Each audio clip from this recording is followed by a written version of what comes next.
Shalom semuanya, puji Tuhan kembali berjumpa lagi dengan saya dalam renungan malam yang saya bagikan di setiap malam. Tentunya renungan ini tidak harus dibaca saat menjelang saudara tidur atau pada malam hari. Kalau saudara mau mendengarkannya pada siang hari, sore hari atau pagi hari juga tidak menjadi persoalan karena firman Tuhan itu bersifat applicable dan selalu reliable untuk setiap masa dan waktu kehidupan kita. Bahkan beberapa puluh atau belas tahun setelah ini, renungan yang saya sampaikan ini tentunya akan juga bisa diaplikasikan untuk orang yang hidup pada saat itu, karena firman Tuhan bersifat kekal. Tugas saya adalah membagikan renungan ini untuk saudara semua, untuk mengingatkan kita betapa pentingnya firman Tuhan dalam hidup kita. Dan hari ini adalah hari Rabu tanggal 27 Maret 2024. Hanya tinggal 2 hari lagi kita akan merayakan kematian dan kebangkitan Kristus. Karena itu kita kembali membaca dari satu ayat hafalan yang kita sama-sama renungkan untuk agar hidup kita semakin fokus kepada Tuhan.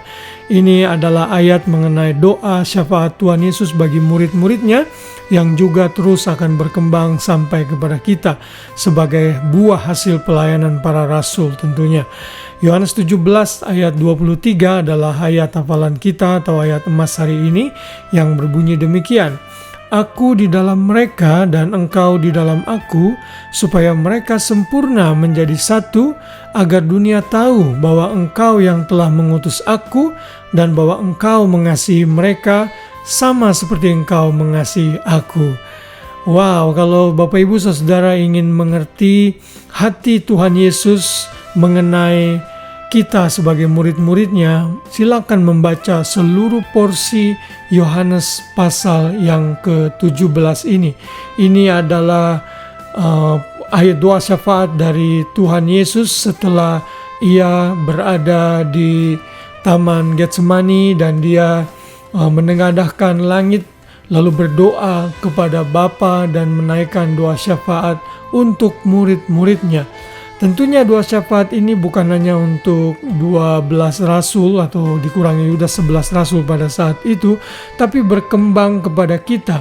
Karena di dalam ayat 20 Tuhan Yesus mengatakan, dan bukan untuk mereka ini saja aku berdoa, artinya murid-murid yang bersama-sama dengan Tuhan Yesus, tetapi juga untuk orang-orang yang percaya kepadaku oleh pemberitaan mereka.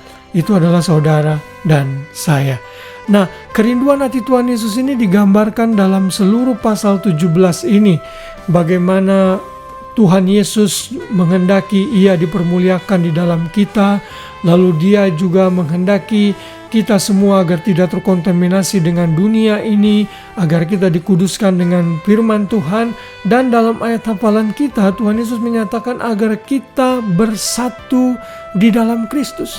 Dan inilah ciri-ciri orang yang hidup di dalam Kristus, yaitu hidupnya akan penuh dengan persatuan dan kesatuan sesama tubuh Kristus. Dan tentunya konsep kesatuan ini Tuhan Yesus nyatakan mulai dari ayat 21. Di sana misalnya disebutkan supaya mereka semua menjadi satu, sama seperti engkau ya Bapa di dalam aku dan aku di dalam engkau. Lalu diulangi lagi di dalam ayat yang ke-22, supaya mereka menjadi satu sama seperti kita adalah satu. Dan di ayat 23 tentunya aku di dalam mereka dan engkau dalam aku, supaya mereka sempurna menjadi satu. Hati Tuhan Yesus Juru Selamat kita tidak menghendaki perpecahan. Apakah itu perpecahan di dalam keluarga, di dalam kehidupan bergereja, di dalam pekerjaan, dimanapun juga. Terutama di dalam kehidupan bergereja Tuhan. Ada begitu banyak gereja terpecah karena ambisi pribadi, karena kemauan dan egoisme dari tiap-tiap orang yang terlibat di dalamnya. Namun sebagai anak-anak Tuhan, kalau kita mengaku hidup kita ada di dalam Kristus, maka ciri yang pertama adalah kita mau hidup dalam persatuan. Mengapa? Karena saat kita bersatu, maka dunia akan tahu bahwa Tuhan Yesuslah yang telah mengutus, maka Bapa yang telah mengutus Tuhan Yesus, dan bahwa Bapa mengasihi kita semua sama seperti Bapa mengasihi Tuhan Yesus. Jadi kita sebagai anak-anak Tuhan sebagai tubuh dan gereja Tuhan.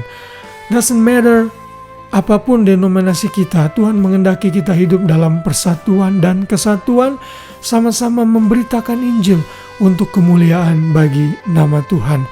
Karena gereja bukan hanya sekedar gedung, gereja bukan hanya sekedar denominasi, gereja adalah tubuh Kristus, organisme ilahi yang telah dipanggil keluar dari kegelapan, masuk ke dalam terangnya ajaib.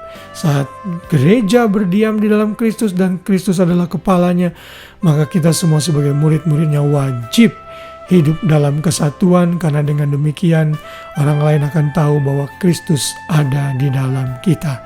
Kiranya firman ini mengingatkan kita untuk melakukan tugas dan bagian kita, menjaga persatuan dan kesatuan dimanapun tubuh Kristus dan Tuhan tempatkan kita berada. Selamat malam, selamat beristirahat. Biar kita beristirahat dalam naungan Tuhan Yesus. Biar damai sejahtera Kristus memerintah hati dan pikiran kita, sehingga kita bisa beristirahat dengan tenang, tidur dengan nyenyak, dan besok bisa bangun dengan tubuh, jiwa, dan raga yang kuat di dalam Tuhan, menjalani hari-hari kita dengan sukacita. Tuhan memberkati kita semua. Shalom.